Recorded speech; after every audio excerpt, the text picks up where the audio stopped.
Well, are you thinking about hitting the road this Memorial Day weekend? You are not alone. Alabama law enforcement is predicting heavier traffic than usual, both on the roads and on the water. To get ahead of potential accidents, Highway Patrol is enforcing their Drive Sober or Get Pulled Over campaign. Outside of monitoring your alcohol intake before getting behind the wheel, there are a number of other precautions you can take to maximize your safety on the roads.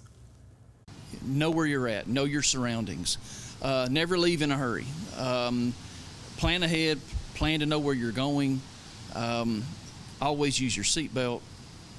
Kids in the back seat, make sure everybody has their seatbelt on. And that is something that is important this weekend as well as every day. For more information on state laws and roadway safety, head to rocketcitynow.com.